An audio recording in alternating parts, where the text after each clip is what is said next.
Hi, it's Mobile Max. It is Friday, April 10th, 2025, and I wanted to tell you about what happened yesterday, and this story is a microcosm of how New York City and maybe New York State is. Those crazy fucking liberals. They'll be the end of this country. I swear to God, they have zero common sense. Anyway, let me tell you the story. Here's the story. Yesterday, leaving from JFK, an American Airlines flight with 300 people aboard takes off from JFK and heads to Milan, Italy. So a few hours into the flight, they serve dinner.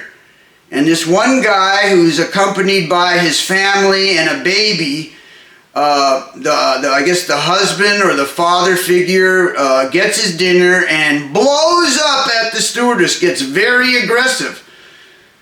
Somehow he didn't like what they gave him, it wasn't what he ordered, and then after that incident he decided he didn't like where he was sitting, so I guess he didn't buy an extra seat for the baby, so he had to carry the baby and it wasn't enough room, so he decided he wanted another seat, one of the seats that the stewardess usually sit in, that has more leg room and stuff, is more open, so he decided he wanted that seat.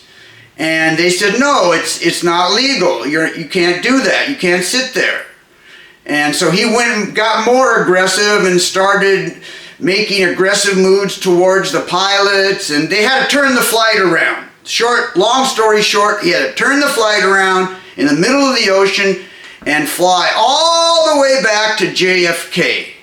Now, the big question is what happened to this disruly flight passenger who clearly broke the law and endangered the lives of 300 people and all the crew, and at the very least inconvenienced all these poor people.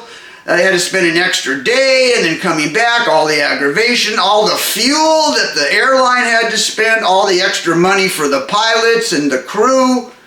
What happened to the guy when they got to New York City at JFK and the police came and took him off the airline?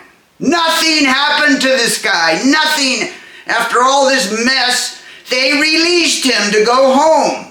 Fucking liberals. They're imbeciles. Nobody learns from that. How do you know what this guy's motivation was? How do you know he wasn't a covert operative from another airline trying to disturb and disrupt the business of American Airlines? How do you know he's just like some crazy guy who got the heebie-jeebies on the flight and started getting aggressive, or maybe he didn't want to go to Milan and this is his way of not going? Who cares? This is a secure area. When you walk into an airport, it's a secure area. You can't act like you're a free person on the street. Anyway, nothing happened to this guy because New York City have lost their liberal minds. They're insane. This whole liberal diversity, equity, inclusion, it's absurd. It's stupid. And New York City is absurd and stupid too. Alright, that's all I gotta say.